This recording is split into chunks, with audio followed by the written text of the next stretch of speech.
Emmanuel, Yes. welcome. This is Global Thank you very Digest. much. Thank you very much. It's a think tank group. We are analyzing and discussing with global issue and All right. different country and different continent, different issue. We are discussing with different scholar, professor, expert. Introduce yourself to our audience so we can know you more. Okay, thank you very much, John, for having me on your program, Global Digest. Yes.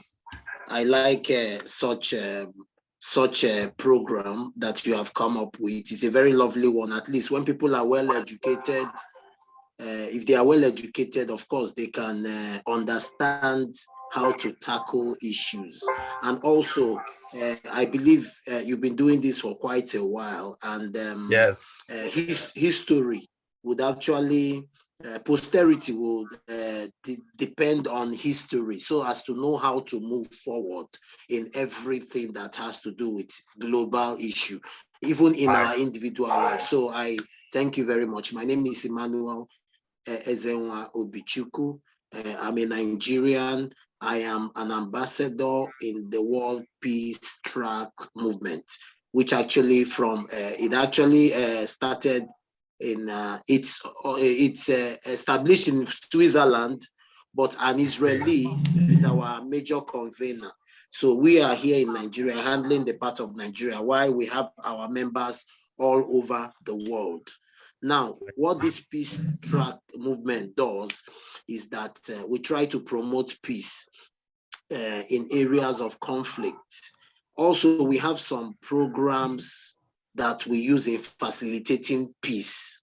We don't just wait for problem to prop up before we start pushing for peace. We know that everywhere, as long as you have human beings, everybody is not the same. Everybody is not the same. Our individual capacities and capabilities are different.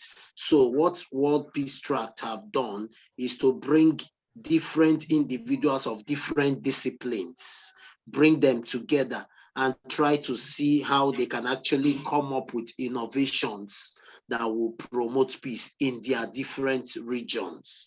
You understand? I am a geography and also a meteorology specialist. I deal with environmental issues. That is where my discipline in the university, basically.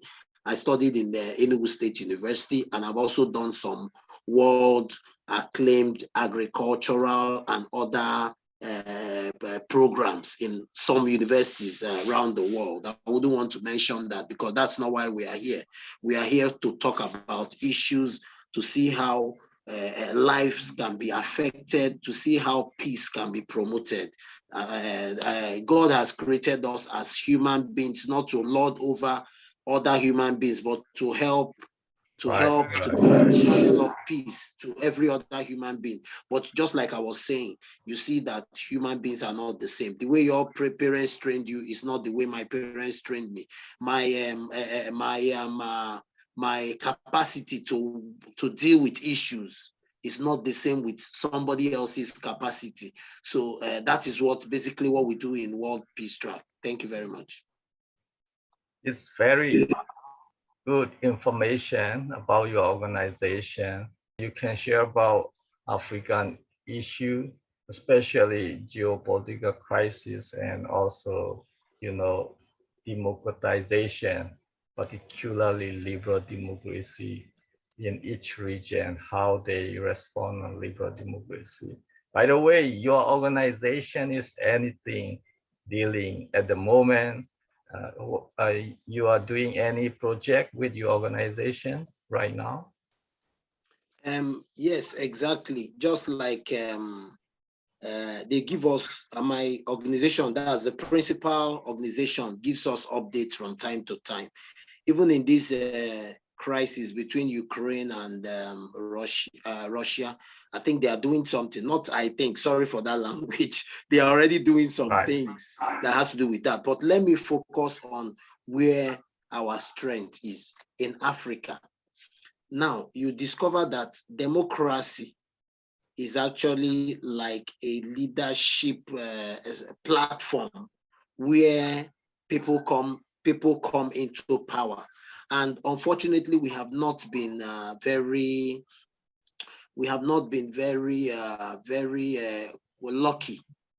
We have not been very lucky here in Africa, because you find them the level of poverty at a very high rate, because people are impoverished by leadership. You understand? I take myself, for example, like I told you, I'm a geographer and also a meteorologist. When we graduated from my school, I graduated in 2002. That was my first degree. I graduated in 2002. Now, I'm mentioning that because I want to give an example. I have my course mate, who was a lady, happens to have her uncle as the Senate president. I wouldn't want to mention names. Happened to have her uncle as a Senate president. And I got at least 9 persons in my class. I took from because we had a roll call. We had the first position to in the universities, they don't give you position. So we had from first to 9th. So I took the list of those 10 persons, brought them together and told them, look, we are meteorologists, we have graduated, we don't usually get jobs in this country. What do we do? We now wrote a project that would actually make us relevant in the society where we find ourselves, because in meteorology, you have agro-meteorology for agriculture, you have aviation meteorology for those who are flying at the airport, you have hydrometeorology, then you have marine meteorology for those who eventually find themselves in the military and every other thing. So we now came up with a promulgation for the hydro part, because we discovered that power failure in Nigeria is an issue. Even as I'm talking to you now, there is no power here. Here I'm seated here, there is no power. At least I've seen power for like 1 week plus now. I've not seen power. I use generator to power my things and every other thing. That has been the bane. And also we had a news where water came and broke a bridge. So we now discovered that there is a project called attestation hydraulic geometry of a particular area. So they don't take that into cognizance when they are doing construction. So we now wrote, the 10 of us now wrote and sent it through our friend who works in the Senate with the Senate president as our uncle. We told her, look, why don't you pass this thing to him so that they can read it as a law, so that we meteorologists in Nigeria will start getting jobs immediately after we come out from school. But what happened? They just threw it under the carpet. Nothing happened at the end. So going back to what I was trying to say, democracy has actually jeopardized the lives of ordinary African person. I am focusing my argument, or rather my discussion, on poverty. People are poverty source-stricken. The gap between the rich and the poor is so much, and it's not as if it is the fault of the people. When you talk about that, they will tell you, the people did not vote, or the people voted the wrong person in power and every other thing. I wouldn't want to go to that part, but what I'm saying basically is, because of the bad leadership we have in Africa, that is why development in Africa has been retarded. Even when you come up as a young man, when you come up with very good innovation that would even want to promote the country, what you discover is they will receive it from you wholeheartedly. They will praise you. Oh, my son, you have done a wonderful work. Okay, leave your number, leave your contact. We'll get back to you in a very short period. What you discover is, what they do is, from the letterhead which you have submitted your proposal that should transform the lives of the people, from your proposal, they will coin out they won't even coin, they will just take everything verbatim, put it on their own letterhead, and now launch that project. So you see that person suffering, and eventually the project would even suffer in itself, because the original initiator, the original innovator wasn't invited. So you find that program failing. So that's the problem we have generally in Africa. I just want to cut it in a nutshell. I know you asked me some other questions to open up. So that's the challenge. I see. According to political economic point of view, you are mentioning mostly about poverty in Africa. Uh, I'm not sure you want to say if you want to blame on the feet of democracy system, or you want to blame within the democracy, the implementation about corruptions and leadership weakness and those things. There are two things, you know. If you blame on democracy, we have to think about what will be alternative for African countries. And if democracy is the system itself is something wrong, uh, will be uh, able to uh, it will be better one is the other like communist or socialist authoritarian system, because at the moment there is a two system in the world we can see significantly: liberal democracy, communist authoritarianism. These two groups are leading to system in the world. So I'm not sure if the democracy system is something wrong in Africa, or if you apply the communism or left-wing ideology such as socialism, eventually authoritarianism. In my view, it might be, you know, more, it will be worse than democracy in Africa if we use authoritarianism and communism, because there is no check and balance and no any voice from uh, the people, you know, from the very grassroots level. There are no chance to raise your voice in this authoritarianism or communism. You can see example in North Korea, in China, they are communism. I mean, in case of a Chinese performance may be different compared to African performance, even though you use same communism in China, China, if you apply in Africa, it may be worsened because the the the functioning, the way the people use the system is can be still different, you know, because we see there are a lot of all developed country are democracy country, you know. There is the evidence, the facts in the world. All developed country are democracy country. There is none of non-democracy country are developed yet. China is not yet developed. They just in the process. They are growing economy, but not developed. So except for democracy, there is no other system of developed economy. So it might be more, we can narrow down the situation in Africa. It's not about the system ideology. It's not about ideology in a political economic point of view, because you have very good liberal ideology.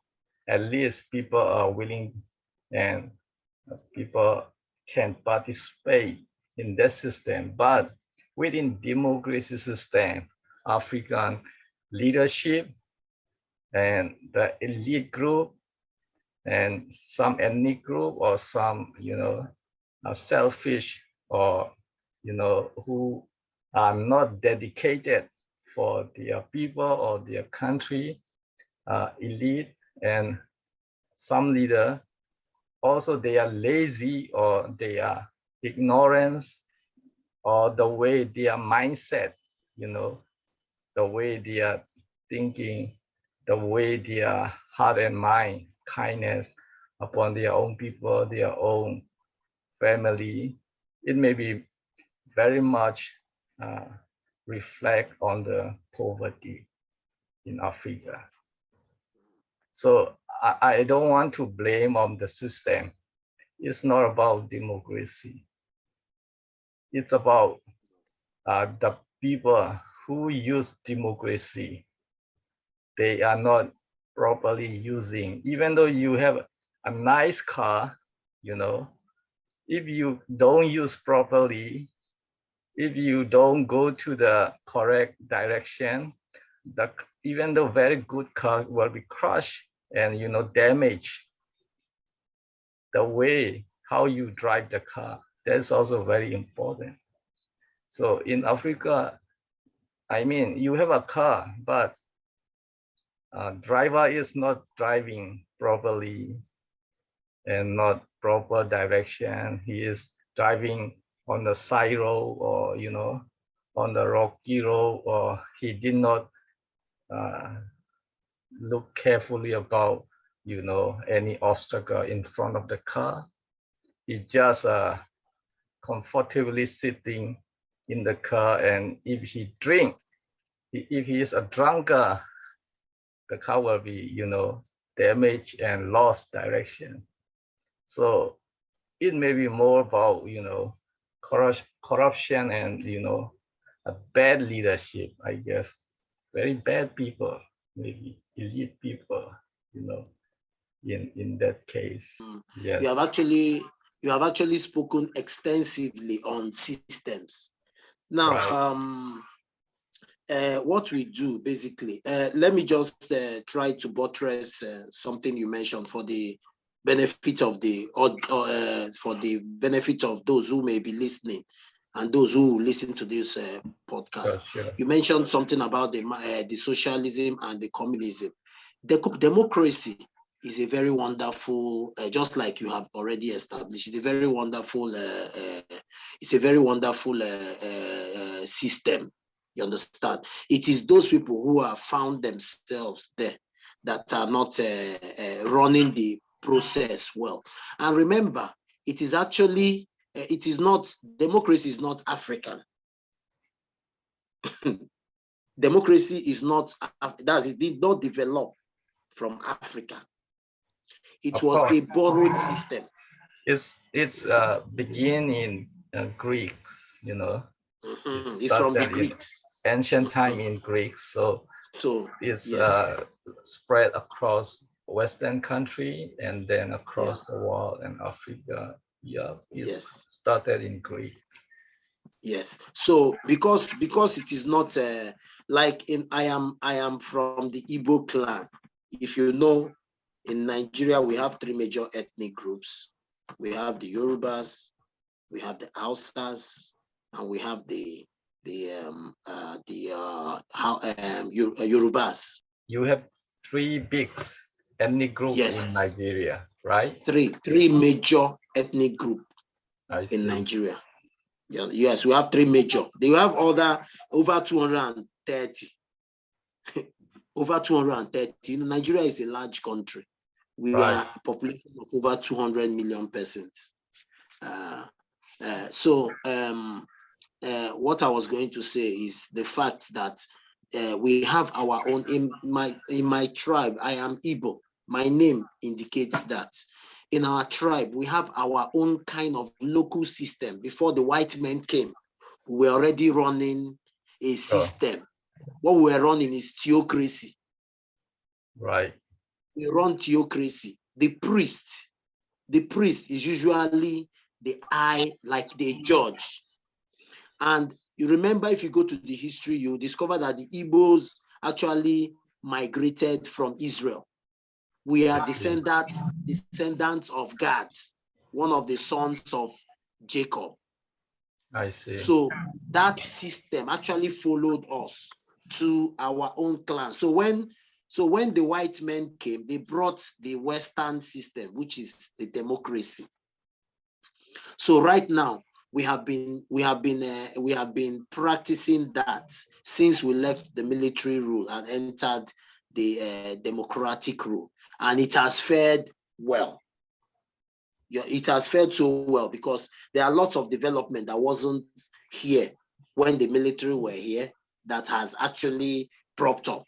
Like, for instance, the mobile phone we use is one major thing that came in when democracy started, because you know, power is usually at the top, even in democracies like that. But you know how the military people do their own thing and the civilians do their own thing. So that's just it. So we thank God, we still thank God for the democratic system, but it is the drivers of it that has cost us one pain or woe. It is the driver. And in my country, when you talk about situations, it's like, I don't know if you watch this old movie, Raid on Entebbe. Raid on Entebbe by Idi Amin. Raid on Entebbe is an old movie I watched as a boy. Raid on Entebbe, you see that Idi Amin was the leader of Uganda and ruler of Uganda. Now you discover that anything you say about the government, you are held for it. They just bring you and assassinate you. Such is kind of applicable here in our country. So that's why I don't want to mention names or go talk much about that. You understand? So, but the basic thing we have established is that the basic thing we have established is that it is the people who run the system and not the system. The system is a wonderful system. After all, if you look at various countries, if you go like Switzerland, I heard that 2 years, I think around 4 or 5 years ago, they had to shut down about 3 prison yards. Why? Because there are no more criminals. And what do you get if such things are? They have tackled the root from the base. They have tackled poverty from the base. That's why there are no criminals. What you can find is just burglar from time to time. Burglar. A burglar is different from an armed robber. You understand? So somebody who will just steal maybe your chain or your this thing. That's all. But in my country is totally different. So let me go back to your question. The concept of the World Peace Track, it was born out of the founder after watching the military helicopters in Iraqi. He was watching military helicopters in Iraqi that were dropping propaganda messages of war. So those messages typically employed simple cartoon messages that are often used to turn the population against the rulers or each other. Are you getting that? So that war propaganda has been used long before the World War I and was the inspiration of our program, the World Peace Track. You understand? So what basically sometimes what we do is we try, information is power. If you want to renew somebody's mind, it is the information you put into somebody. If I am a beggar on the street and you want to turn me to an engineer, it is you capture me, take me to school, and be teaching me, feeding me with the lectures and everything. And eventually you see me become an engineer. I will no longer become a fool on the road. So that is what we do. We advocate through such program so that the minds of the people, because an evil person may even be part of that population you are dropping the track. So when they become aware, you understand, it is misunderstanding. What they call misunderstanding is not understanding and understanding. Maybe I am seeing 9 and you are seeing 6. I'm standing on this side and you are standing on the other side. I am seeing 9 and you on the other side, you are seeing 6. So that is misunderstanding. If you ask me, my brother, what do you see? You say I'm seeing 9. If I ask you, what do you see? You say it's 6. We start arguing. That is misunderstanding. Now, the only way I can understand you is when I come to stand at your position and I see 6. I'll say, oh, my brother, sorry. So you are telling about misunderstanding, right? Yes, yes. So it is only when a troubled heart understands a particular situation properly that the person will now know why some actions are taken. So from the base, that is the way we work. We work by sensitizing first. There is sensitization first. Try to take our tracks to troubled region. When our tracks get to troubled region, people understand why they shouldn't fight war, why the resultant effect of what war or region can cause them and their children and posterity. they can now have a change of heart and say, okay, now we don't need to continue in this conflict. Let us now dialogue.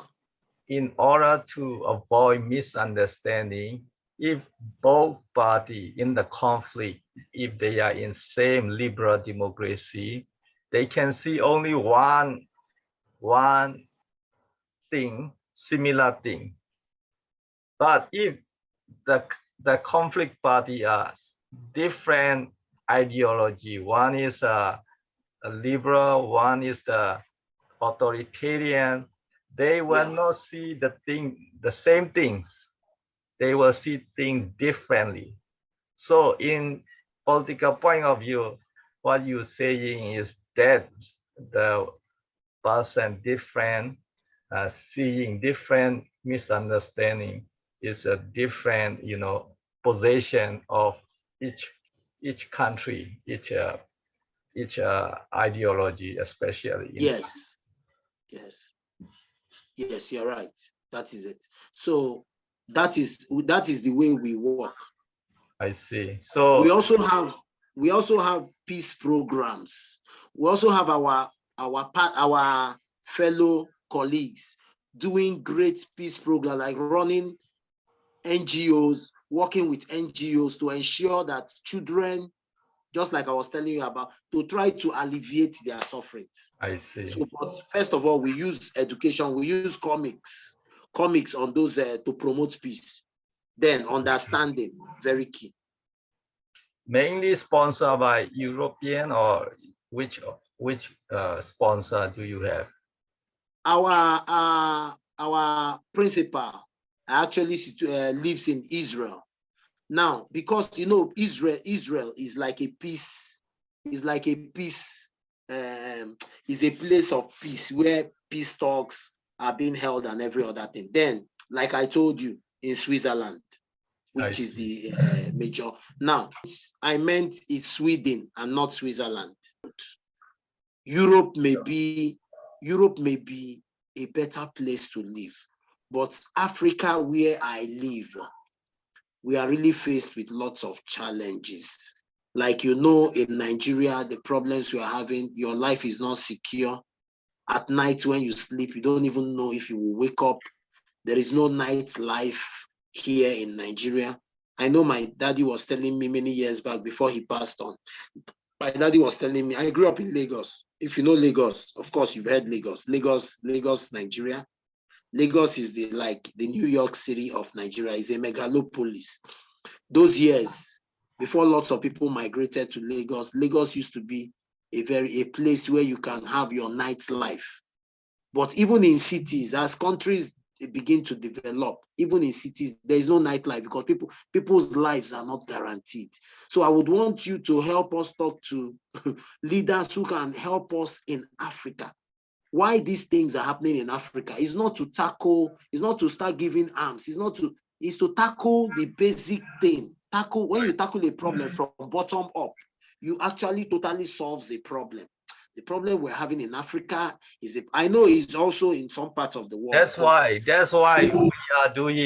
we Global Digest are doing educating and informing knowledge to the people through this podcast, so people can clear and understand more about how the system and how to go to direction for liberal democracy building in order to reach to become a developed country. So it's important for educating and information to the people.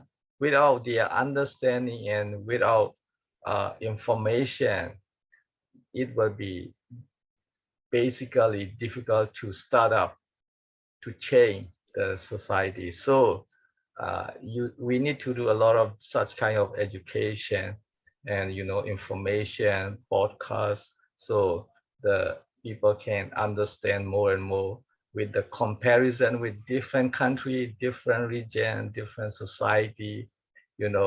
I don't think, even though you say you have traditional system, but the old system maybe not no more applicable for nowadays, in these modern days, things are changing everything, as you say, communication and technology, everything. We have to adjust. The society has to adjust the time to time according to the modern development. So you can improve the people with the educating, I guess African is not the critical between right wing or left wing, democracy and communism, authoritarianism. You don't have not that big issue. You have No. what issue is implementation and, just a basic thing. You need to change society, grassroots level. So it will be much easier to change than those big issues like China, North Korea were very difficult to change to democracy system. They have to sacrifice a lot of things. But in Africa, you need some very basic thing. If you can change some, at least a few society, a model of one city, two city, if you success with the one city, it can success in the other city one by one, So this important liberal democracy, you have to build and to share information and to change their mindset, their behavior, or their, their lifestyle, or their used to be old style, or all these social system. Also, you have to change many factor. You have to change many factor. Some people may be lazy, or some people may be, just ignoring.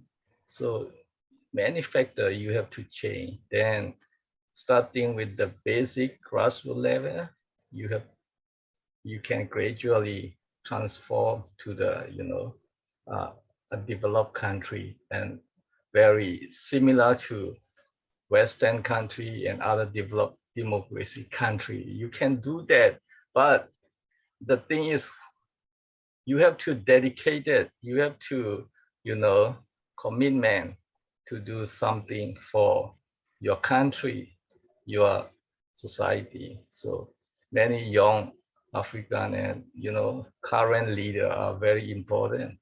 If they don't have a will, there will be dark side of the society will be keep remaining, They have to be committed, and they should do more, They should change, absolutely. Otherwise, no, of course, you cannot rely on other Western country or Eastern country, let them come and change. No, you must do it by yourself, But they can support you from the outside in that way. So I think we are discussing about how to develop liberal democracy and to become a developed country. In Africa, in Asia, I think it's possible we can do that. I just want to commend you for this wonderful Global Digest program. I also want to tell you that I will be willing to come on this show whenever next time you call me to come on this show, so that we can actually trash issues that are affecting our people. And also, I want to plead that the spotlight should be more on Africa. The spotlight should be more on Africa, because in I believe political science, with the comparison method, you can identify those factors. With the Asian, with European or America, by comparison, through like that, I'm explaining you directly to you, such kind of comparison you need, If you talk with your own people, there will be no much effective comparison. So you have to talk with different region, different continent. Then it will be much, effective of comparison.